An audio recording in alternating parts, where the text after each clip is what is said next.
I think the most important thing for the atheist movement in the United States is to change the way the public perceives atheism.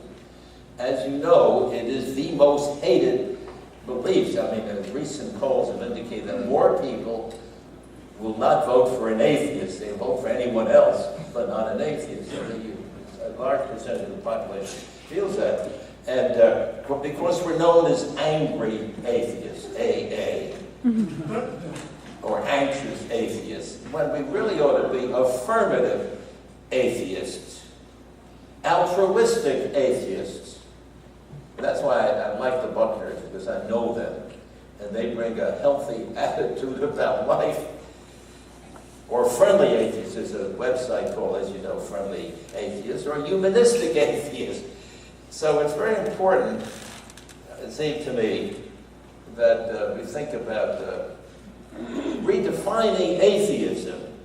I mean, most atheists that I meet are good people, not all, but most of them, fine citizens, dedicated persons to the societies in which they live, virtuous.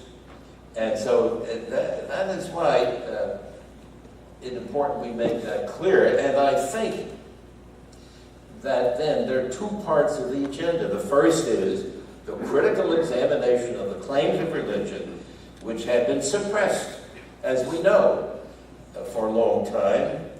And the second is the effort to develop a secular alternative to the collapsing or declining religions. Now, in the small countries of Europe, such as Sweden, Denmark, Norway, there are these civic virtues of democracy that are imbued in the population, and they're more homogeneous. But in many of the other countries, where you have pluralistic groups, as in America, where every group is represented, it becomes more difficult to define a set of moral values. But I think that that is crucial. Now, in my view, atheism needs to be gentler and kinder.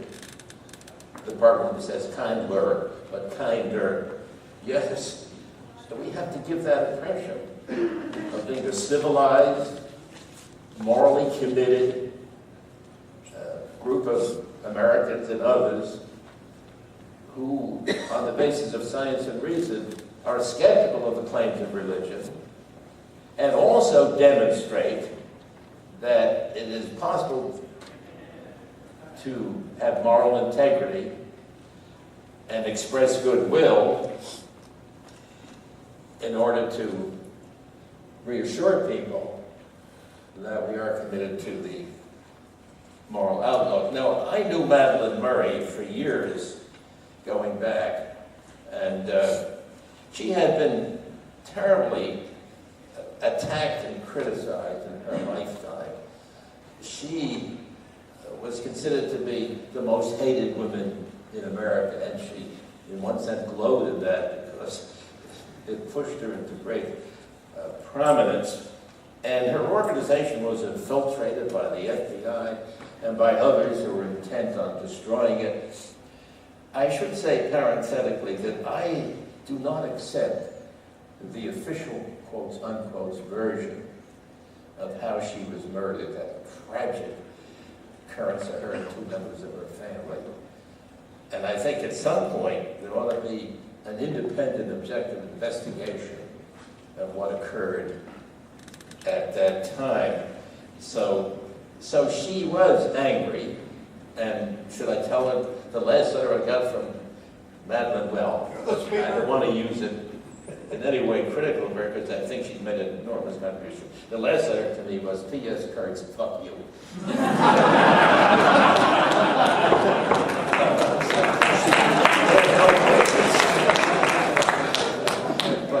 But I said, Madeline, be nice, please. I've always used the soft approach, and I've been all because of that. In fact, we have to demonstrate that atheists are loving people. You please stand up, please. Please, let me ask everybody to stand up. Stand up. Okay. Now shake the hand of the person next to you. I do this on sexual terms.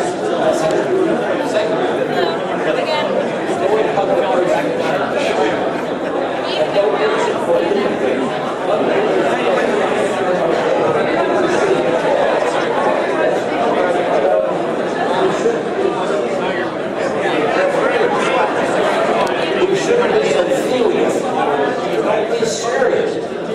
You ought to be laughter. The convention should be enjoyable. Not so deep.